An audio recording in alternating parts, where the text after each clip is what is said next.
Welcome friends, Jai Bharat, Jai Hindustan. This is Mayank Rajesh and you are watching Info and Study. Friends, we are doing study of medieval history and in this segment we are into early medieval phase. And today in the early medieval phase we are going to discuss over two dynasties. One is the Hindu Shahi dynasty, Hindu Shahi Vansh, and the other is the Kalachuri dynasty और you may say Kalachuri वंश, इसी को चेदी वंश भी कहा जाता है।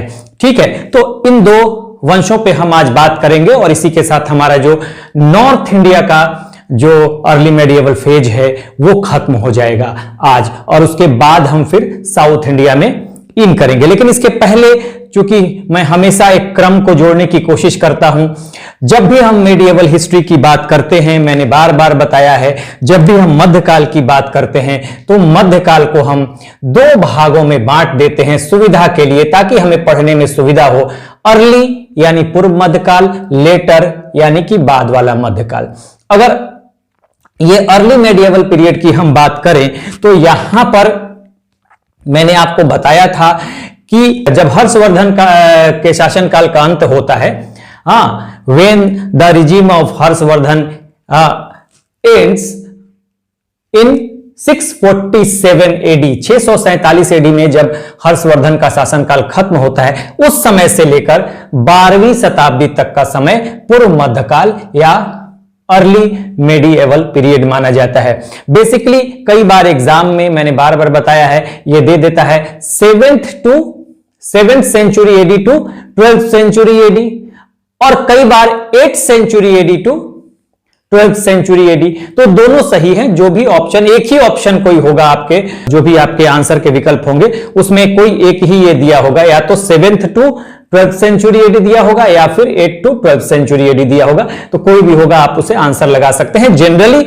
सामान्य तौर पर हम मानते हैं कि 647 एडी जब हर्षवर्धन का ये शासन काल का अंत होता है, उसके बाद से लेकर 12वीं शताब्दी तक का समय जो है वो पूर्व मध्यकाल होता है। चूंकि 1206 ईस्वी में दिल्ली सल्तनत की स्थापना हो जाएगी, तो वहां से आप देखेंगे 13वीं शताब्दी, 13वीं शताब्दी से आपका के शुरुआती दौर से आपका लेटर फेज शुरू हो जाएगा। मेन मेडाइवल फेज यही है।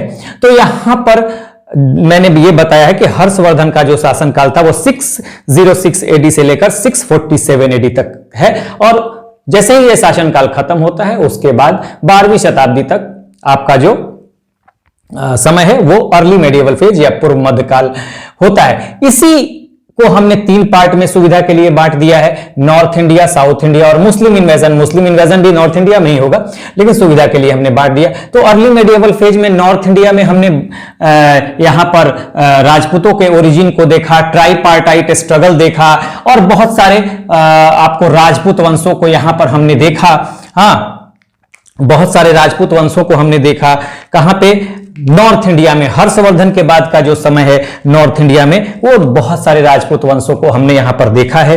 ठीक है, और ये राजपूत वंश हर्षवर्धन के बाद एक्टिव होते हैं। ठीक है, जैसे हमने बताया था कि राजस्थान, गुजरात में गुर्जर प्रतिहार हैं, यहीं पे इस गुजरात के इस वाले पार्ट में चालुक्य या सोलंकी हैं। ठीक है, उसी तरह से परमार आपको मिलेंगे मध्य प्रदेश के क्षेत्र में, मालवा के क्षेत्र में परमार मिलेंगे। आपको अजमेर से लेकर दिल्ली तक चौहानों का वर्चस्व रहेगा।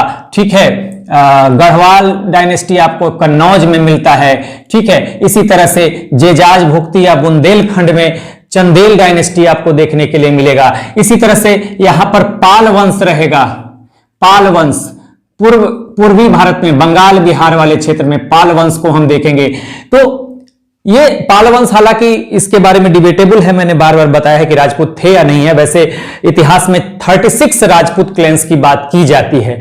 ठीक है, तो ये पाल राजपूत थे या नहीं थे, इसके बारे में तो डिबेटेबल है। हालांकि तमिलनाडु बोर्ड बुक इन्हें राजपूत 36 क्लैंस में रखता है, राजपूतों में रखता है। बावजूद ये डिबेटेबल है क्योंकि ये स्टॉन्च फॉलोअर थे बुद्धिज्म के, जो पाल शासक थे। तो ये सारे राजपूत वंशों को हमने यहां पर देख लिया था, ओरिजिन भी देखा था राजपूत वंशों का, ठीक है। और यहीं पे मैंने ये बताया था कि ये जो कन्नौज है यहां पर, वहां पर हमने देखा था कि ट्राइपार्टाइट स्ट्रगल होता है। देखिए ये जो है ये गुर्जर प्रतिहार, यहां पे ये पाल वंश और यहीं पे ये कन्नौज है, ठीक है। ये जो कन्नौज है, ठीक है, ये कन्नौज जो है, इसी कन्नौज के लिए, क्योंकि मैंने ये बताया था कि गुप्ता पीरियड तक 6th सेंचुरी बीसी से लेकर गुप्त पीरियड तक आप देखेंगे कि भारत की राजनीति में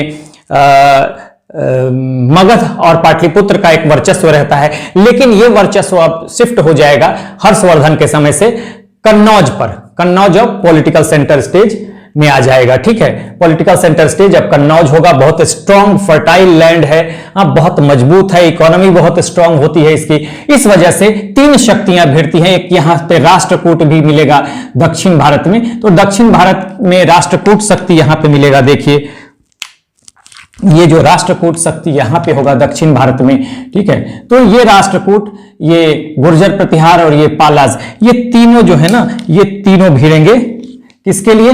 ये तीनों जाएंगे कन्नौज के लिए। ये फाइट होगी, ठीक है। ये यहां से देखिए, यहां पे राष्ट्रकूट अगर हम ऐसे रख लें तो ये राष्ट्रकूट हो जाते हैं इस तरह से।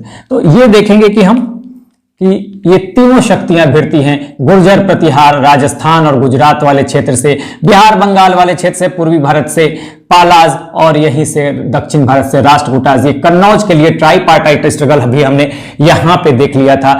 हाँ, तो हमने महत्वपूर्ण राजपूत वंशों को देखा और 3 शक्तियों का हमने ट्राइपार्टाइट स्ट्रगल, त्रिपक्षीय संघर्ष देखा कन्नौज के लिए, और इसमें गुर्जर प्रतिहारों की जीत होती है। ये मैं पढ़ा चुका हूं आपको पहले भी, ठीक है, ये बता चुका हूं मैं, ठीक है। उसके बाद से हमने बहुत सारे वंशों को, मतलब सारे वंश को देख लिया, राजपूत वंशों को जो नॉर्थ इंडिया में है। उसके बाद हमने खत्म किया था यहीं पे नॉर्थ इंडिया में कश्मीर को। 4 वंशों को हमने देखा था।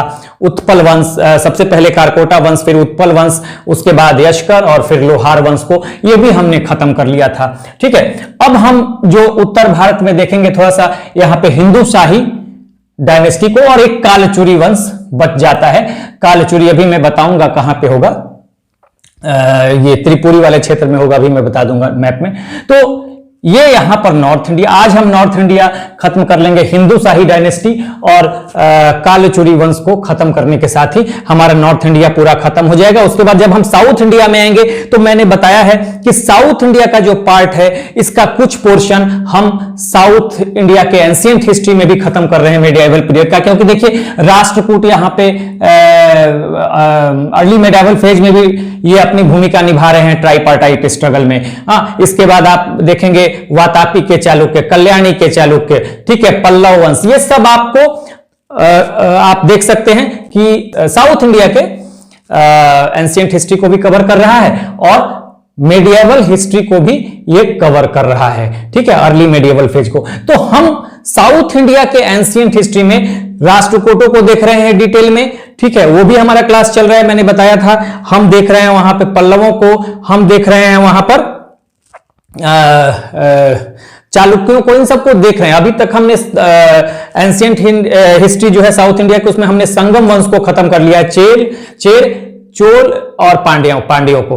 और वहीं पे जब देखेंगे कि एक चोल वंश वहां पे समाप्त होता है, इसमें संगम काल में जब हमने देखा था एंशिएंट हिस्ट्री में, तो साउथ इंडिया के एंशिएंट हिस्ट्री को हमने शुरू ही किया है संगम काल से, और वो संगम काल में हमने चेर, पांडे और चोलों को देखा था यहां डीप साउथ में। और चोल फिर खत्म हो जाएंगे, वो सामंत हो जाएंगे फिर, और फिर वो इंपेरियल चोला के रूप में फिर वो मेडाइवल पीरियड में उभर के आएंगे। तो उन्हीं चोलों को हम यहां पर देखेंगे साउथ इंडिया में। बाकी साउथ इंडिया में राष्ट्रकूट, पल्लव, चालुक्य, वो सब हम साउथ इंडिया के एंशिएंट हिस्ट्री में देख रहे हैं, तो यहां नहीं पढ़ेंगे, दोनों कवर हो जाएगा, आप दोनों को देखेंगे यहां। अब इसके बाद सीधा आज के बाद हम यहां पे इंपेरियल चोलास को देखेंगे। एक चोल हमने देखा है एंशिएंट हिस्ट्री का संगम काल में, ठीक है, और एक चोल हम देख रहे हैं मेडिएवल हिस्ट्री का, जो कि यहां हम देखेंगे। उसके बाद यहीं पे नॉर्थ इंडिया में आप मुस्लिम इन्वेजन को हम यहां पे देखेंगे, अरबों का आक्रमण और तुर्कों का आक्रमण। तुर्कों का आक्रमण पहला होगा मोहम्मद गजनवी के रूप में आप देखेंगे। उसके बाद आएगा मोहम्मद गोरी, और यही मोहम्मद गोरी जो है, मोहम्मद गोरी के आने के बाद दिल्ली सल्तनत की स्थापना हो जाएगी। उसका स्लेब कुतुबुद्दीन ऐबक दिल्ली सल्तनत की स्थापना कर देगा 1206 एडी में, और यहीं से आपको लेटर मेडिएवल फेज या मेन मेडिएवल फेज आपका शुरू हो जाएगा, दिल्ली सल्तनत और फिर मुगल। तो इस तरह से अर्ली और लेटर में बटा हुआ है, 3 पार्ट ये और 2 पार्ट ये। तो इस तरह से हमने पूरा आपको समझा दिया, और हर वीडियो में मैं समझाते रहता हूं। तो सबसे पहले हम देखेंगे हिंदू शाही डायनेस्टी को। अब हिंदू शाही वंश जो है, देखिए ये समझना, रफ आइडिया लेंगे क्योंकि आगे इनकी चर्चा होने वाली है।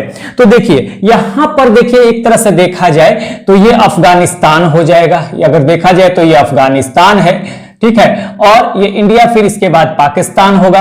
ये अफगानिस्तान जो है, अफगानिस्तान से जब भी आक्रमण होगा तो बीच में हिंदू, ये आपको हिंदू शाही डायनेस्टी पड़ेगा, ठीक है। तो हिंदू शाही डायनेस्टी यहीं पे पड़ेगा, ये बीच में हिंदू शाही डायनेस्टी, ठीक है, हिंदू शाही डायनेस्टी। तो हिंदू शाही डायनेस्टी जो है, बिना ये हिंदू शाही डायनेस्टी पे ही अटैक करेंगे पहले, और फिर तब ये भारत की तरफ बढ़ेंगे। तो यही हिंदू शाही डायनेस्टी है। देखिए यहां पर मैं एच लिख देता हूं, यही हिंदू शाही डायनेस्टी है, ठीक है। यही हिंदू शाही, ब्लू वाला जो पार्ट आपको दिखाई दे रहा है, ये वाला, ये हिंदू शाही डायनेस्टी है, ठीक है। इसे मैं थोड़ा रेड भी लगा देता हूं ताकि आपको दिक्कत हो। देखिए ये हिंदू शाही डायनेस्टी है। तो ये अफगानिस्तान और ये जो आज का भारत है उसके बीच में पड़ेगा। उस समय पाकिस्तान भी भारत का पार्ट था। तो टेरिटरीज का जो है, काबुल नदी घाटी, काबुल नदी घाटी और गांधार के निकट का क्षेत्र, यानी गांधार पाकिस्तान, गांधार कहां था, पाकिस्तान में, उसी के आसपास का क्षेत्र पड़ेगा। यहां पर देखिए टेरिटरीज मैंने लिख दिया है। तो टेरिटरीज की जहां तक बात है हिंदू शाही डायनेस्टी का, मैंने बता दिया कि यह है अफगानिस्तान। मैंने पूरा अफगानिस्तान का एग्जैक्ट मैप नहीं बताया है। यहां अफगानिस्तान, फिर बीच में हिंदू शाही, और फिर यहां पर देखिए इस तरह से यहां पे ये अटैक होगा। तो हिंदू शाही डायनेस्टी को क्रॉस करके ही सारे अटैक हो रहे हैं, आप आगे देखेंगे तुर्कों का। तो बीच में हिंदू शाही डायनेस्टी पड़ता है, ठीक है। अब हिंदू शाही डायनेस्टी को देखा जाए तो टेरिटरी जिसका जो है वो काबुल रिवर वैली, यानी कि काबुल नदी घाटी और नियर गांधार, ठीक है, पाकिस्तान में जो गांधार है, गांधार के आसपास का क्षेत्र। और ये तो उस समय तो ये भारत का ही क्षेत्र था गांधार, ठीक है। उसके बाद इसके कैपिटल राजधानी को देखें तो उद्भांडपुर या कहीं कहीं वह हिंद देखने के लिए मिलेगा। तो ये आपको एक जानकारी, रफ आइडिया आपको होना चाहिए। देखिए जब भी आप आगे पढ़ेंगे ना, आप जब यहां मेन आपको मेडिएवल फेज में हम पहुंचेंगे तो आपको बहुत सारी चीजों के बारे में जानकारी होनी चाहिए, ताकि आपको कोई भी बात अगर वहां पे हो तो आप नहीं लगे कि हमने इनका नाम नहीं सुना। अब जैसे ही आप मुस्लिम इन्वेजन में आएंगे तो आपको ये सारे लोगों के नाम आएंगे, सारे शासकों के नाम आएंगे, जयपाल, आनंदपाल। तो देखिए यहां पर जो हिंदू शाही डायनेस्टी में जो रूलर्स हैं, तो रूलर्स आप देखिए, सबसे पहले कल्लर जो कि ब्राह्मण थे, हाँ, और ये इनको फाउंडर माना जाता है। तो फाउंडर थे हिंदू शाही डायनेस्टी के कल्लर, समझ लीजिए। इन्होंने रिप्लेस किया था तुर्क शाही लारगुतमान को हराकर, इसको रिप्लेस किया था हिंदू शाही डायनेस्टी को, ठीक है। हिंदू शाही डायनेस्टी ने किसको रिप्लेस किया था? तुर्क शाही लागुर्तमान को हराकर, यानी तुर्क शाही डायनेस्टी होगी यहां पर कभी, तो वहां पे लागुर्तमान को हराकर इन्होंने फाउंड किया था हिंदू शाही डायनेस्टी। तो तुर्क शाही लागुर्तमान को हराया था इन्होंने, कल्लर ने। यही फाउंडर है, संस्थापक है। संस्थापक को हमेशा आपको याद रखना है। उसके बाद दूसरे शासक होंगे जयपाल, और इसके बाद इनके बेटे हैं आनंदपाल, जयपाल के बेटे हैं। अब देखिए बस इतना ही आपको जानना है कि जब जब हम मुस्लिम इन्वेजन में आएंगे तो यहां पर सबसे पहला जो तुर्क इन्वेजन होगा, ठीक है, अफगानिस्तान के थ्रू, गजनी से एक जगह है अफगानिस्तान में, वहां से आएगा कौन? मोहम्मद गजनवी। हाँ, और कहा जाता है कि उसने 17 बार भारत पे अटैक किया था, जो भी हो, और बुरी तरह से लूटा था, वो हम आगे पढ़ेंगे। तो ये जब आता है तो जयपाल ही रास्ते, मैंने बताया ना कि हिंदू शाही डायनेस्टी सबसे पहले पड़ेगा, तो जयपाल वहां पे है, और जयपाल को तुर्कों ने बार बार हराया था, ठीक है, और मोहम्मद गजनवी ने भी कई बार हराया। तो कहा जाता है कि ये इसने अपने आप को बहुत इसने अपमानित महसूस किया, हाँ, इसको ह्यूमिलिएट फील किया इसने, और इस वजह से इसने आत्महत्या कर ली थी, क्योंकि तुर्कों से ये बार बार हारा था। ठीक है, तो ये आपको ध्यान रखना। आगे हम चर्चा करेंगे जब हम मुस्लिम इन्वेजन में आएंगे और मोहम्मद गजनवी का आक्रमण देखेंगे, तो वहां भी जयपाल की चर्चा होगी, लेकिन तब आपको ये नाम अपरिचित नहीं लगेगा। तो चूंकि तुर्कों से ये बार बार हारता है तो अपमानित महसूस करता है, तो इस तरह से ये जयपाल जो है ये आत्महत्या करता है बार बार तुर्कों से हारने के बाद, अपमानित महसूस करके। फिर उसका बेटा आनंदपाल है, आनंदपाल भी तुर्कों से कई बार हारता है। तो ये हम आगे सबको देखने वाले हैं जब यहां पर मुस्लिम इन्वेजन की बात करेंगे, जब तुर्कों के आक्रमण की बात होगी। नेक्स्ट हम देखेंगे कालचुरी डायनेस्टी को, चेदी वंश के या चेदी वंश को। देखिए यहां पर यही जो मैं इसको मिटाता हूं, और यहां पर देखिए ये जो है, यहीं पर देखेंगे तो मध्य प्रदेश का जो त्रिपुरी वाला क्षेत्र है, ठीक है, मध्य प्रदेश का जो त्रिपुरी वाला क्षेत्र होगा, यहीं पे आपको मिलेगा, इनका सेंटर होगा। ठीक है, मध्य प्रदेश का त्रिपुरी वाला जो होगा क्षेत्र, वहीं पे कालचुरियों का सेंटर होगा। देखिए कालचुरी डायनेस्टी, इसको चेदी वंश भी कहा जाता है, और इसकी शुरुआत अराउंड 875 एडी होती है। हालांकि आप समझिएगा कि ये जो कालचुरी थे, ये इनके बारे में आपको और जानकारी मिलेगी कि एक कालचुरी इनके पहले महिष्मती के कालचुरी भी थे। ठीक है, तो उन्हीं के ये वंशज माने जाते हैं, और ऐसा माना जाता है कि ये राजपूत वंशों से या क्षत्रिय वंशों से इनका संबंध था। खैर जो भी हो, ये नॉर्थ इंडिया में ये भी एक्टिव थे उस समय, तो इनको भी जानना हमें जरूरी है। तो देखिए, तो मैंने यही त्रिपुरी वाला क्षेत्र मध्य प्रदेश का, तो कैपिटल राजधानी त्रिपुरी एमपी में, या डाहल, ये आपको याद रखना है। अगर रूलर्स की बात करें तो रूलर्स इनके वामदेव जो फाउंडर हैं, पहले रूलर जो है, पहले शासक वामदेव जो कि फाउंडर हैं। उसके बाद कोक्कल प्रथम जो कि रियल फाउंडर, वास्तविक संस्थापक इनको माना जाता है। और आपको ये समझना पड़ेगा कि कई बार एग्जाम में फाउंडर और रियल फाउंडर करके सवाल आता है, कई बार फाउंडर करके ही सवाल आता है। अब देखिए रियल फाउंडर तो ये है कोक्कल प्रथम, कोक्कल फर्स्ट, लेकिन अगर पूछे सिर्फ फाउंडर और वामदेवराज हो ही ना ऑप्शन में, तो आप क्या करेंगे, कोक्कल प्रथम को ही मानेंगे। कई किताबों में प्रथम कालचुरी डायनेस्टी के प्रथम इतिहास पुरुष के रूप में, या प्रथम ऐतिहासिक जो पुरुष हैं उनको वो माने गए हैं कोक्कल फर्स्ट। कालचुरी वंश के प्रथम ऐतिहासिक पुरुष कोक्कल प्रथम को ही माना गया है। तो इसलिए आपको ध्यान रखना है कि रियल फाउंडर तो हैं, लेकिन अगर ऑप्शन में ना हो, हाँ, सिर्फ फाउंडर हो, तो आप क्या करेंगे, अगर ऑप्शन में वामदेवराज नहीं हो तो आप इन्हीं को करेंगे। और कई किताबों में कोक्कल प्रथम को ही फाउंडर भी लिखा गया है। इन्होंने ही कैपिटल जो है, यानी राजधानी जो है, वो त्रिपुरी बनाया। ठीक है, अब देखिए इसके बाद एक शासक आते हैं युवराज प्रथम या युवराज फर्स्ट।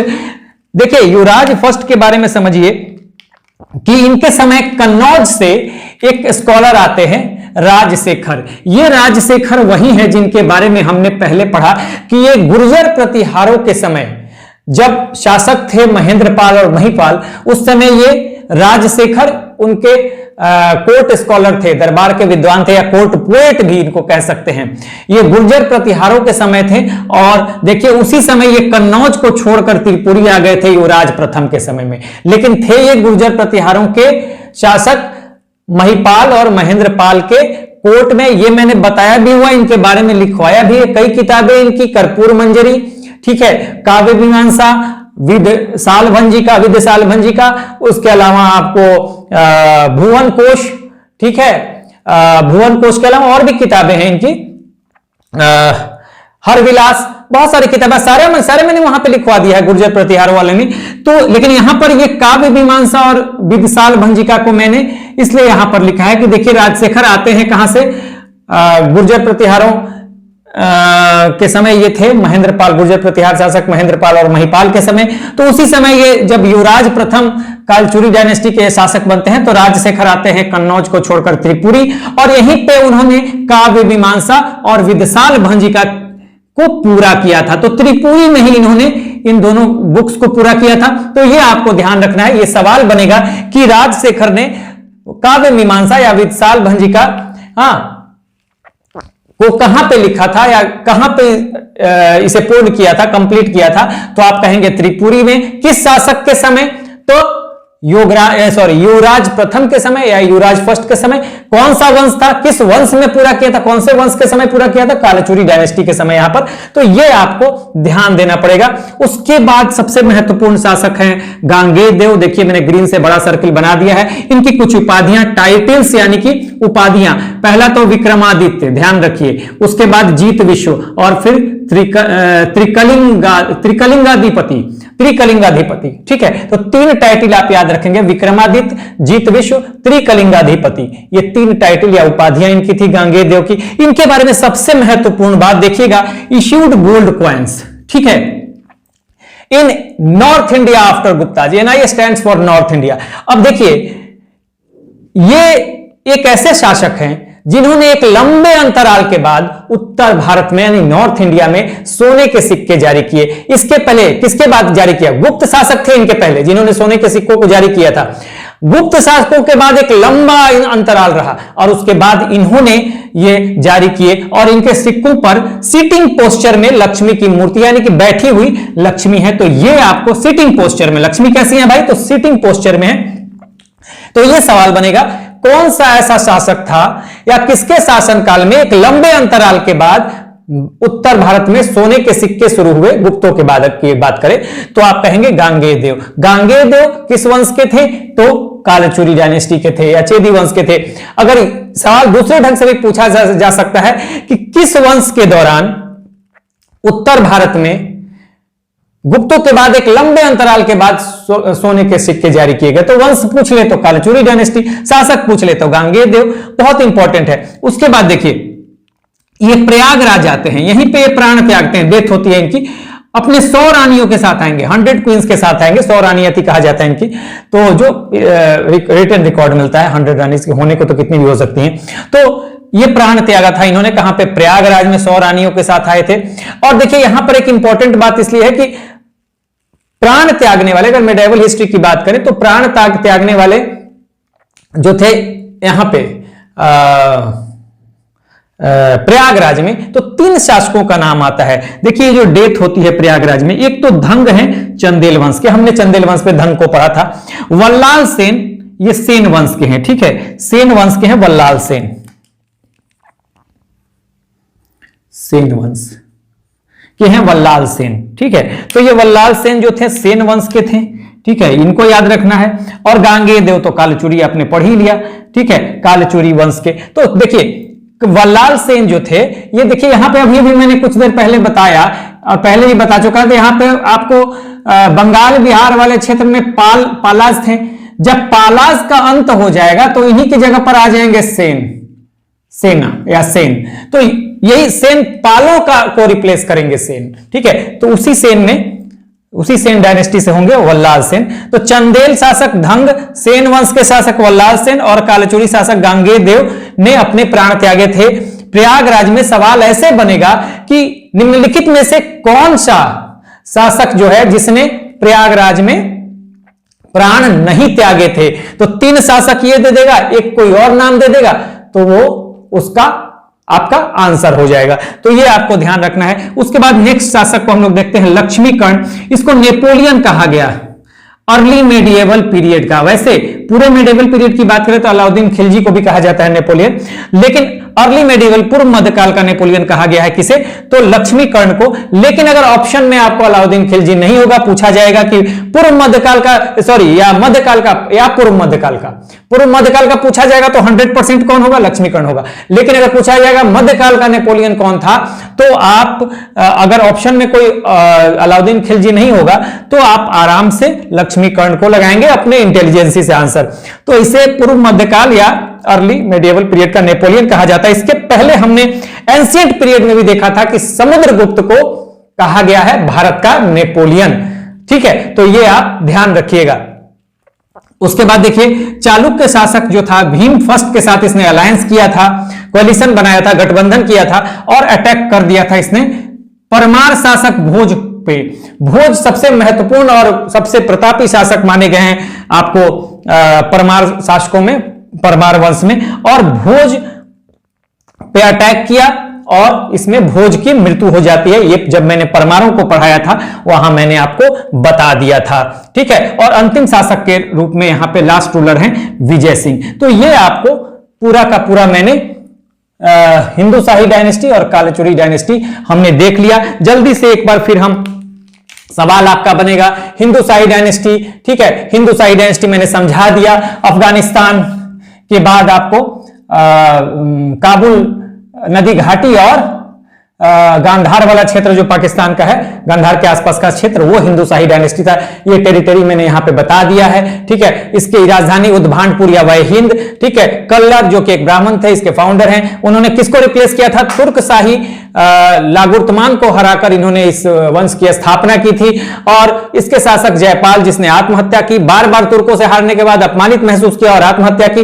फिर तुर्कों ने आनंदपाल को भी हराया था। इनको हम आगे देखने वाले हैं जब हम यहां पर तुर्क आक्रमण को देखेंगे, खासकर मोहम्मद गजनबी का आक्रमण जब देखेंगे, ठीक है। उसके बाद यहां पे सवाल आपका बनेगा भाई कि कालचुरियों की जो राजधानी थी कहां थी? तो त्रिपुरी। त्रिपुरी कहां पे है? एमपी में है। इसका एक और नाम क्या हो सकता है? तो डाहल हो सकता है, ठीक है। इसके फाउंडर कौन थे? संस्थापक तो वामदेव राज, लेकिन वास्तविक संस्थापक कौन थे? कोकाल प्रथम।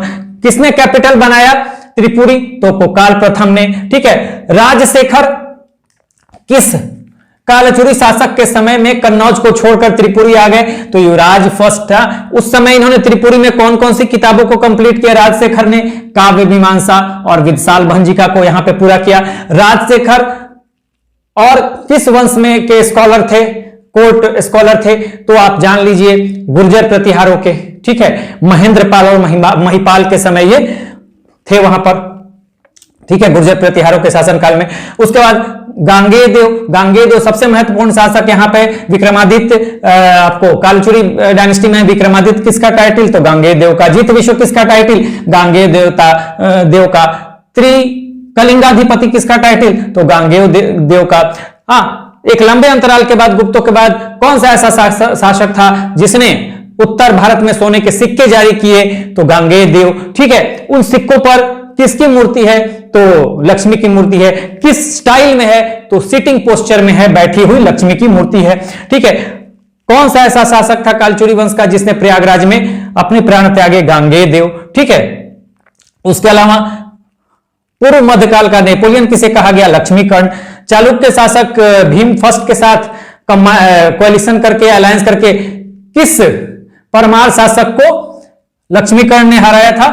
तो भोज को हराया था। और अंतिम शासक विजय सिंह। 3 शासकों का नाम यहां पे, धंग जो कि चंदेल वंश का है, वल्लाल सेन जो कि सेन वंश का है, और गांगेय देव जो कि कालचुरी वंश के हैं। इन तीनों ने प्राण त्यागे थे प्रयागराज में। यहां से सवाल बनता है कि भाई कौन सा ऐसा शासक था? 3 नाम ये देगा, एक कोई और देगा। कौन सा ऐसा शासक था जिसने प्रयागराज में प्राण नहीं त्यागे? तो इन तीनों को छोड़कर जो चौथा ऑप्शन होगा वो आपका आंसर हो गया। तो इस तरह से हमने ये पूरा नॉर्थ इंडिया के जितने महत्वपूर्ण राजपूत वंश, ट्राइपार्टाइट स्ट्रगल, परमारों को देख लिया। यहां पर हमने परमारों को देख लिया, गुर्जर प्रतिहारों को देख लिया, नॉर्थ इंडिया में जो राजपूत वंश थे, ठीक है।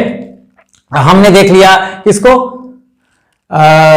चौहानों को देख लिया, ठीक है। तो हमने गढ़वाल वंश को देख लिया, हमने चंदेल वंश को देख लिया, जेजाज भुक्ति और बुंदेलखंड में हमने कालचुरियों को देख लिया। तो सारे नॉर्थ इंडिया के जितने भी महत्वपूर्ण डायनेस्टीज थे, राजपूत और कुछ राजपूत नहीं भी हैं उनको, जो उस समय एक्टिव हैं, उनको हमने देखा नॉर्थ इंडिया में। हमने नॉर्थ इंडिया में हमने कश्मीर को भी देख लिया। 4 वंशों को, कौन कौन से? कारकोटा वंश, उत्पल वंश, यस्कर वंश और लोहार वंश। इसको भी हम कर चुके हैं अलग अलग वीडियोस में, ठीक है। राजतरंगिणी पर हमने कर लिया है, जो कि राजतरंगिणी कल्हड़ ने लिखा था, उस पर हमने एक वीडियो कर लिया है। उसके बाद अब हमारा नॉर्थ इंडिया का जो है यहां पर अर्ली मिडिवल पीरियड में ये हमारा काम खत्म हो गया। नेक्स्ट हम यहां पे आ रहे हैं, तो हम अब इंपेरियल चोला यानी मेडिएवल चोला की शुरुआत करेंगे यहां पर, ठीक है। मैंने आपको बता दिया था कि चोल जो है एक संगम डायनेस्टी में भी हमने एंशिएंट हिस्ट्री, साउथ इंडिया का जो एंशिएंट हिस्ट्री है वहां पे हमने देखा था चोलों को। वो चोल खत्म हो जाएंगे, सामंत बन जाएंगे, फिर एक बार वो मेडिएवल पीरियड में उभर के आएंगे। उन्हीं चोलों को हम यहां पर देखेंगे। चोल राजवंश तमिलनाडु के पार्ट में है, ठीक है, उसको हम देखेंगे।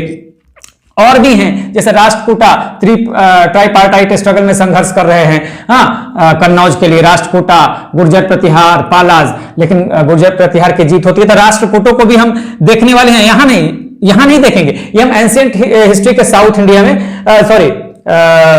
एंशिएंट हिस्ट्री में देखेंगे। साउथ इंडिया के एंशिएंट हिस्ट्री में हम देखेंगे राष्ट्रकूटों को, पल्लवों को, वातापी के चालुक्यों को, इन सबको हम देख रहे हैं। वहीं पे हम संगम एज में चेर, चोल और पांड्यों को देख चुके हैं। ठीक है, तो वो देखिए राष्ट्रकूट, पल्लव, आपको वातापी के चालुक्य, कल्याणी के चालुक्य, ये दोनों पार्ट में आते हैं आपको साउथ इंडिया के एंशिएंट हिस्ट्री में, और मेडाइवल, अर्ली मेडाइवल फेज दोनों को कवर कर रहे हैं। तो उनको हम कवर कर रहे हैं एंशिएंट हिस्ट्री वाले पार्ट में, यहां नहीं पढ़ रहे हैं। ठीक है, और खाली इसके बाद हम लोग चोलों को देखेंगे और फिर हम मुस्लिम इन्वेजन में आ जाएंगे। तो नेक्स्ट हमारा जो शुरुआत होगा वो यहां पर चोल वंश की फिर शुरुआत होगी। कौन सा चोल वंश? संगम एज वाला नहीं, ये चोल वंश होगा मध्यकालीन चोल। ठीक है, ये मध्यकालीन चोल होंगे, ये वही चोल होंगे जो संगम एज में थे और बेसिकली ये खत्म हो जाएंगे, फिर उभर के आएंगे ये। तो ये मध्यकाल में उभर के आते हैं। तो वहां पर अब साउथ इंडिया में इन करेंगे, पूरा नॉर्थ इंडिया हम खत्म कर चुके। सो आप एक बार ले लीजिए screenshot. So this is the end of the video. Do like, share and subscribe. Take care. Keep smiling. Jai Hind.